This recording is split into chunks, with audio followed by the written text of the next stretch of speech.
Aanhin mo ang gwapo. Kung wagas naman manloko. Mas mabuti pa sa pangit.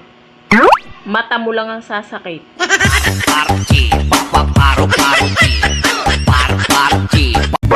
Kapag alam mong may galit sa'yo ang isang tao, galitin mo palalo.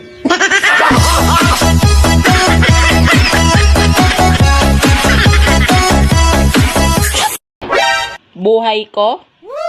Sakto lang. Walang labis. Walang pera.